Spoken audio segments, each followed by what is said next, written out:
السلام عليكم ورحمة الله وبركاته.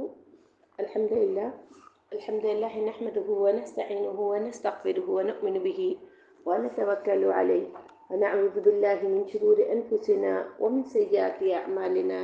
من يهده الله فلا مضل له ومن يضلله فلا هادي له وأشهد أن لا إله إلا الله وحده لا شريك له وأشهد أن محمدا عبده ورسوله. أما بعد فأعوذ بالله من الشيطان الرجيم. بسم الله الرحمن الرحيم. سورۃ الکہف کی جو آیت ہم نے تھرسڈے کو مکمل کی تھی، اس میں اللہ تبارک و تعالیٰ نے ہمیں کس چیز کی طرف ہدایت دی کہ جب بھی کوئی کام کرو، جب بھی تمہارے سامنے کوئی معاملہ ہو تو انشاءاللہ ضرور کہا کرو. ٹھیک ہے کہ اللہ سبحانہ و تعالیٰ سے رشد مانگتے رہنا چاہیے، جس طرح اصحاب کہف نے مانگی تھی نا. یہ جب بھی زندگی میں کوئی ایسا معاملہ پیش آئے جس میں انسان کو فیصلہ کرنا مشکل ہو رہا ہو، دو چیزیں سامنے کی ہیں، برابر کی سامنے آ رہی ہیں، پتہ نہیں چل رہا کہ کس چیز کو آپ نے چوز کرنا ہے، تو پھر آپ اللہ تعالیٰ سے کیا دعا مانگنی؟ اللہم استہدیک لارشد امری واعوذ بک من شر نفسی. اے اللہ، میں تجھ سے اپنے معاملات میں رشد و ہدایت کا طلبگار ہوں اور اپنے نفس کے شر سے تیری پناہ میں آتا ہوں. ٹھیک ہے نا؟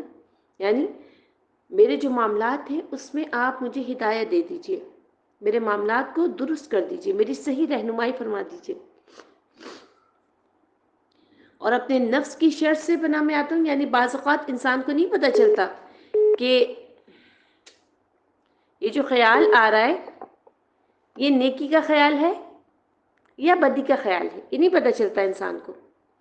تو اس لیے جو ہے وہ نیکی اور جو خواہش میں فرق ہے وہ نہیں کر پا رہے ہوتے نا ہم. تو کیسے جانیں کہ جو ہم کر رہے ہیں وہ ٹھیک ہے؟ کیسے پتہ چلے گا کہ اللہم استہدیک لارشد امری واعوذ بک من شر نفسی. کوشش کیجیے گا کہ یہ والی دعا اس کو جو ہے آپ لوگ لکھ کر اپنے پاس ضرور نوٹ ڈاؤن کر کے رکھیں کہ اور کسی ایسی جگہ پر لگائیں جہاں سے ہر وقت گزرتے ہوئے آپ اس دعا کو یاد کر سکیں گے. کیونکہ دیکھیں معاملات ہر وقت کبھی بھی کچھ بھی ایسا معاملہ ہو سکتا ہے کہ آپ جو ہے وہ آپ نے کیا کرنا ہے کیا نہیں کرنا، تو ایسے اس میں آپ نے اپنے لیے اس دعا کو یاد کر کے رکھنا ہے انشاءاللہ. ایک اور اہم ہدایت جو یاد دی جا رہی ہے وہ یہ کہ کسی کے بارے میں یہ نہیں کہنا چاہیے کہ میں ضرور کہوں گا، الا یہ کہ انسان انشاءاللہ کہے. ٹھیک ہے، اب یہ دو چیزیں آپ کے انشاءاللہ سمجھ میں آ گئی ہوں گی. جو آج کی آیات ہیں اس میں اللہ تبارک و تعالیٰ فرما رہے ہیں سورۃ کہف کی آیت نمبر 25، وَلَبِثُوا فِي كَهْفِهِمْ 300 سِنِينَ وَازْدَادُوا تِسْعًا. اب وہ اپنے غار میں 300 سال رہے اور مزید 9. کہہ دیجئے قُلِ اللَّهُ أَعْلَمُ لِمَا لَبِثُوا. کیا کہہ دیجئے کہ اللہ ہی خوب جاننے والا ہے اس مدت کو جتنا عرصہ وہ رہے. لَهُ غَيْبُ السَّمَاوَاتِ وَالْأَرْضِ. آسمانوں اور زمین کا غیب اسی کے پاس ہے. أَبْصِرْ بِهِ وَأَسْمِعْ. وہ کیا ہے خوب سننے والا اور دیکھنے والا ہے. مَا لَهُم مِّن دُونِهِ مِن وَلِيٍّ وَلَا يُشْرِكُ فِي حُكْمِهِ أَحَدًا. اور وہ اپنے حکم میں کسی کو شریک نہیں کرتا. مَا لَهُم مِّن دُونِهِ مِن وَلِيٍّ، یعنی ان کے لیے اس اللہ کے سوا کوئی ولی بھی نہیں تھا، کوئی مددگار بھی نہیں تھا. ولی کس کو کہتے ہیں؟ مددگار کو کہتے ہیں. وَلَا يُشْرِكُ، وَلَا اور نہیں، يُشْرِكُ فِي حُكْمِهِ أَحَدًا، ہم شرک نہیں کرتے، ہم کسی کو شریک نہیں کر رہے اللہ تعالیٰ کے حکم میں. اب یہاں پر غار میں قیام کی مدت جو بیان ہوئی ہے، اللہ تعالیٰ نے اپنے رسول صلی اللہ علیہ وسلم کو یہ خبر بتائی کہ جب اس نے اصحاب کہف پر نیند طاری کی تو اس وقت سے لے کر انہیں بیدار کرنے اور اس زمانے کے لوگوں کو ان سے مطلع کرنے تک کی مدت قمری حساب سے کتنی تھی؟ 309 سال، اور شمسی حساب سے پورے 300 سال تھی. کیونکہ 100 قمری اور شمسی سالوں میں 3 سال کا فرق پڑ جاتا ہے. یعنی ہر 100 سال میں جو شمسی اور قمری سال ہوتے ہیں ان میں اتنا فرق پڑ جاتا ہے. اس لیے 300 کا عدد ذکر کرنے کے بعد اللہ تعالیٰ نے کیا فرمایا؟ وَازْدَادُوا تِسْعًا۔ اب دیکھیں یہ فرق تو اب ہمیں پتہ چلے نا سارے کہ جو ہمارے کیلنڈرز ہیں اس میں جو فرق آ رہا ہوتا ہے وہ کیوں فرق آ رہا ہوتا ہے، تو اب ہمیں پتہ چلا ہے۔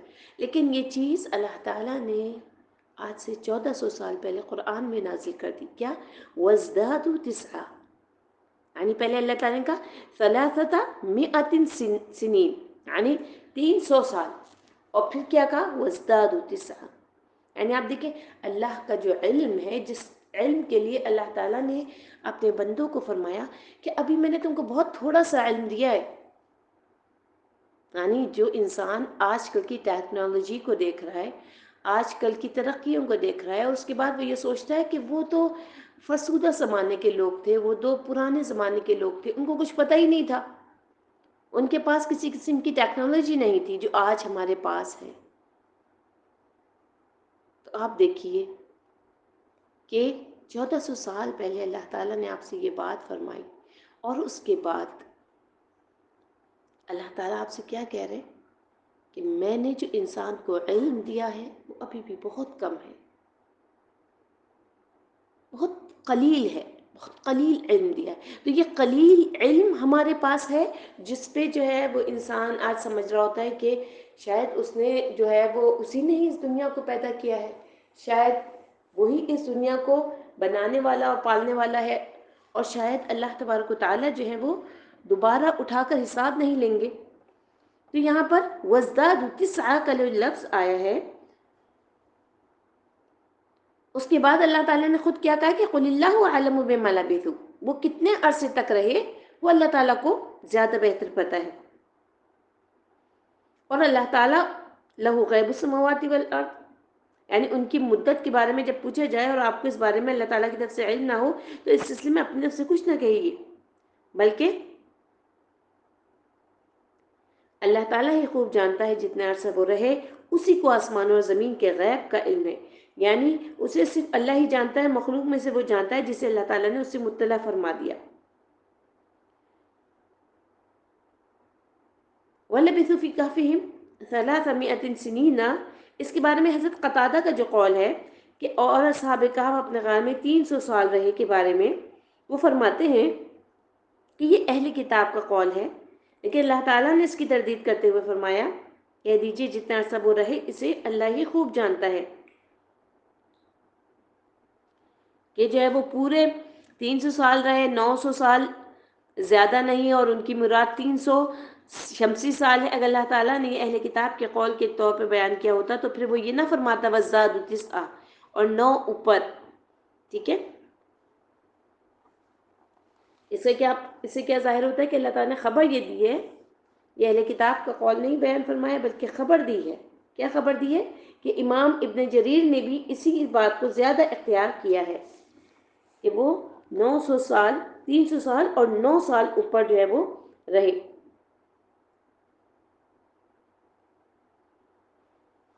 اور ولا یشرک فی حکمہ احدا، آگے جو بیان اللہ تعالیٰ کہہ رہے ہیں، پہلے تو کہہ رہے ہیں کہ ابصر وہی بھی وہ اسمع، ابصر کسے کہتے ہیں؟ خوب دیکھنے والا، خوب سننے والا، یعنی وہ انہیں خوب دیکھنے والا ہے، ان کی باتوں کو خوب سننے والا ہے، یعنی مدح کے لیے، تعریف کے لیے اللہ تبارک و تعالیٰ نے ابصر و اسمع کا لفظ استعمال کیا۔ ما لهم من دونه من ولی ولا یشرک فی حکمہ احدا، اس کے سوا ان کا کوئی کارساز نہیں اور نہ وہ اپنے حکم میں کسی کو شریک کرتا ہے۔ یعنی اللہ تعالیٰ ہی نے ساری مخلوق کو پیدا کیا، ساری کائنات میں اسی کا امر کار فرمائے، اس کے حکم کو کوئی ٹال نہیں سکتا، اس کا کوئی وزیر، کوئی نصیر، کوئی شریک کوئی نہیں ہے، ٹھیک ہے؟ یعنی ان سب چیزوں میں جو اللہ تبارک و تعالیٰ نے نازل کی ہیں، ان سب چیزوں میں کوئی اللہ تعالیٰ کا مددگار نہیں، یہ نہیں کہ نعوذ باللہ اللہ تعالیٰ تھک گیا تھا تو اس نے کسی کی مدد لی، جیسے ہم انسان ہیں، ہمیں کسی نہ کسی کی مدد کی ضرورت ہوتی ہے نا ہر کام میں، ہم بغیر کسی مدد کے کام نہیں کر پاتے اس دنیا میں۔ پھر اسی طریقے سے ہم جیسے اس دنیا میں پیدا ہوئے ہیں تو کوئی سبب ہے، کوئی ایک اللہ تبارک و تعالیٰ نے ہمارے جو ماں باپ بنائے ہیں اور پھر جو ان کے ماں باپ ہیں اور پھر جو ان کے ماں باپ ہیں، یعنی ایک سیکوینس سے ایک چیز چلتی ہوئی آ رہی ہے. لیکن اللہ کے لیے اللہ تعالیٰ کیا کہہ رہے ہیں کہ اس کے ساتھ کوئی بھی شریک نہیں ہے. اور اللہ کو یہی بات سب سے زیادہ ناپسند ہے، اس کے ساتھ کسی کو شریک کیا جائے، اس کی حکومت میں کسی کو شریک کیا جائے، اس کی سلطنت میں کسی کو شریک کیا جائے. اسی لیے آپ دیکھیے کہ اللہ تعالیٰ نے فرمایا کہ قیامت کے دن میں ہر قسم کا گناہ معاف کر دوں گا، لیکن شرک اس کی معافی نہیں ہے. تو یہ جو شرک ہے یعنی شریک کرنا کسی کو، اللہ تعالیٰ کی ذات میں کسی کو شریک کرنا. ایاک نعبد، ہم خاص تیری ہی عبادت کرتے ہیں. اب صرف اس ہی کی جگہ پر ہم بھی کر لے آتے ہیں، اگر ہم تیری بھی عبادت کرتے ہیں تو کیا ہو گیا کہ ہم نے شرک کر دیا. ہم نے اللہ تعالیٰ کے ساتھ بھی لگا کے کہ ہم تیری بھی عبادت کرتے ہیں اور فلاں پیر کی بھی عبادت کر رہے ہیں، فلاں بزرگ کی بھی عبادت کر رہے ہیں. نہیں، اللہ کہتا ہے ایاک نعبد و ایاک نستعین، ہم یا رب تیری ہی عبادت کرتے ہیں اور تجھ سے مدد مانگتے ہیں. نہ ہم عبادت میں کسی کو شریک کر رہے ہیں آپ کے ساتھ اور نہ ہی مدد میں. اب آپ دیکھیں، آپ کو مدد کی ضرورت ہے، سب سے پہلے اللہ تعالیٰ سے مانگیے. اسی لیے اللہ تعالیٰ نے آپ سے کہا ہے کہ تسمہ چاہیے نا، جوتے کا تسمہ، وہ بھی اللہ سے مانگ. نمک چاہیے، اللہ تعالیٰ سے مانگے. یعنی آپ کے دل میں سب سے پہلا خیال اللہ کا آنا چاہیے. تو اللہ کہہ رہے ہیں کہ وَلَا يُشْرِكْ فِي حُکْمِهِ أَحَدًا. تو پورا واقعہ ہمیں کیا بتاتا ہے کہ انسان اگر دین کے معاملے میں کمپرومائز نہ کرے، اللہ پر بھروسہ کرتے وقت اللہ سے مدد مانگے اور حالات کے درست ہونے کی دعا کرے، تو اللہ سبحانہ و تعالیٰ ایسے ایسے راستے کھول دیتے ہیں. اللہ تبارک و تعالیٰ ایسے ایسے انسان کے لیے راستے کھول دیتے ہیں کہ انسان کے وہم و گمان میں بھی نہیں ہوتا.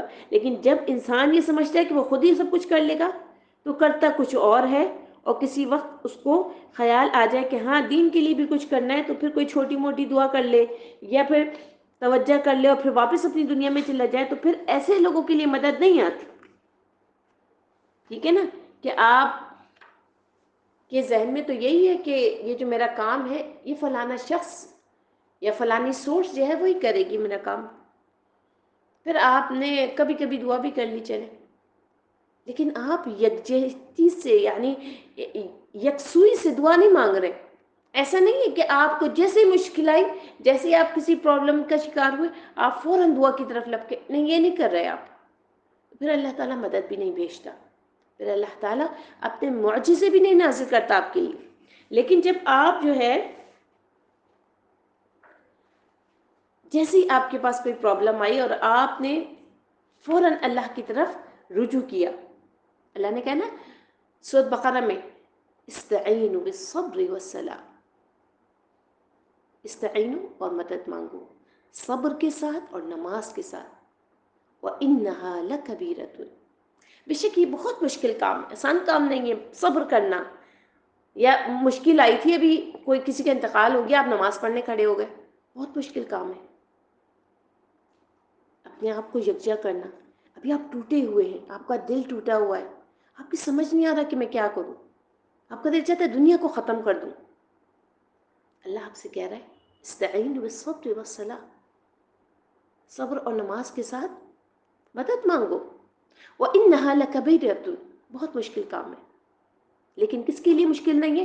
إِلَّا عَلَى الْخَاشِعِينَ، جو خشوع کرنے والے ہیں، جو اللہ کی طرف پلٹنے والے، ان کے لیے مشکل نہیں ہے. ان کو پتہ ہے کہ جیسے ہمارے اوپر مشکل آئی ہم نے کیا کرنا ہے، ان کو اچھی طریقے سے پتہ ہے. ہمیں صبر کرنا ہے، ہمیں مدد مانگی ہے اللہ تعالیٰ سے. ہم نے کہا ہے دوسری جگہ اللہ تعالیٰ سے سورۃ بقرہ میں کیا کہا ہے وَإِذَا أَصَابَتْهُمْ مُصِيبَةٌ قَالُوا إِنَّا لِلَّهِ وَإِنَّا إِلَيْهِ رَاجِعُونَ.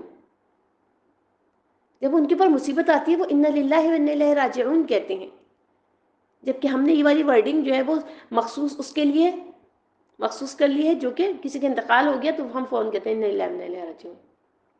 اللہ کہہ رہے ہیں وَإِذَا أَصَابَتْهُمْ مُصِيبَةٌ، جب وہ مصیبت کا شکار ہو جاتے ہیں سب سے پہلے کہتے ہیں قَالُوا إِنَّا لِلَّهِ وَإِنَّا إِلَيْهِ رَاجِعُونَ.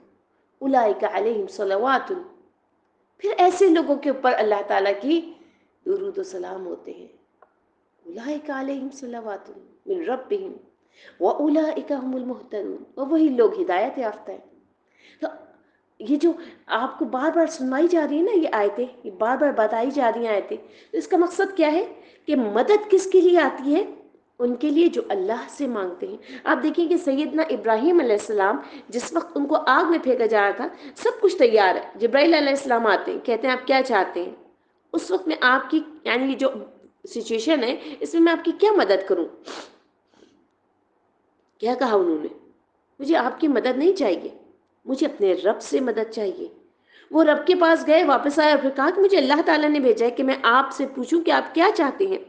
کہا کہ جس نے تمہیں بھیجا ہے وہ زیادہ جانتا ہے کہ مجھے کیا چاہیے. پھر بھی نہیں کہا حضرت جبرائیل علیہ السلام سے کہ جس رب نے تمہیں بھیجا ہے وہ زیادہ جانتا ہے کہ مجھے کیا چاہیے. یعنی جبرائیل علیہ السلام پر بھی بھروسہ نہیں کیا، جبرائیل علیہ السلام پر بھی توکل نہیں کیا، اللہ تعالیٰ سے مانگا. اور کیا ہوا کہ الٹرلی جیسے ان کو آگ میں پھینکا گیا تھا، کیونکہ اللہ تعالیٰ جانتا تھا نا حالات. اللہ تعالیٰ نے کیا کہا؟ قلنا یا نارا کونی بردا وسلاما علی ابراہیم. یعنی اوپر سے آگ کے الاؤ بھڑک رہے ہیں، ابراہیم علیہ السلام آگ کے اندر کھڑے ہوئے ہیں.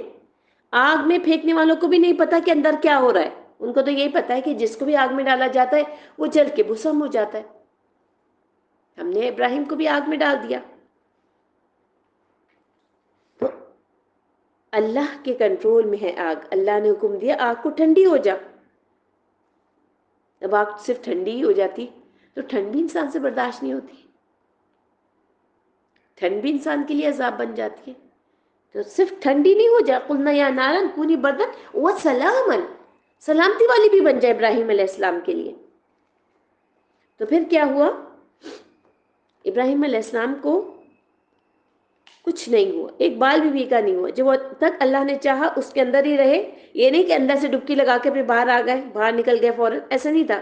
وہاں وہ آگ کے اندر ہی رہے، آگ ٹھنڈی ہو گئی، باغ بن گئی، سلامتی والی بن گئی. تو اس میں انجوائے کر رہے تھے. یعنی بعض اوقات ظاہری حالات نہیں بدلتے. پوائنٹ ٹو بی نوٹڈ کہ بعض اوقات ظاہری حالات نہیں بدلتے، لیکن انسان کے اپنے اندر کا ایمان اور رب پر بھروسہ اور رب کی مدد اور حالات کی درستگی انسان کے اندر ایسی ٹھنڈک پیدا کر دیتی ہے کہ باہر کی گرمی کی تپش اور آگ کی تپش بھی اس کو محسوس نہیں ہوتی. اس ایمان کی ضرورت ہے اور اس کے لیے پوری یکسوئی کی ضرورت ہے. اس کے لیے توجہ چاہیے، اس کے لیے اللہ پر بھروسہ چاہیے. یعنی سب کچھ اللہ دینے والا ہے، یہ سمجھنے والا دل چاہیے. تو یوتھ کے لیے کیا پیغام ہے اس میں کہ وہ وقتی خواہشات سے نکلیں اور اپنی زندگی کا مقصد بنائیں، غیر ضروری چیزوں کو چھوڑیں اور اہم ترین چیزوں کی طرف متوجہ ہوں اور ہر حال میں اپنے ایمان کی فکر کریں.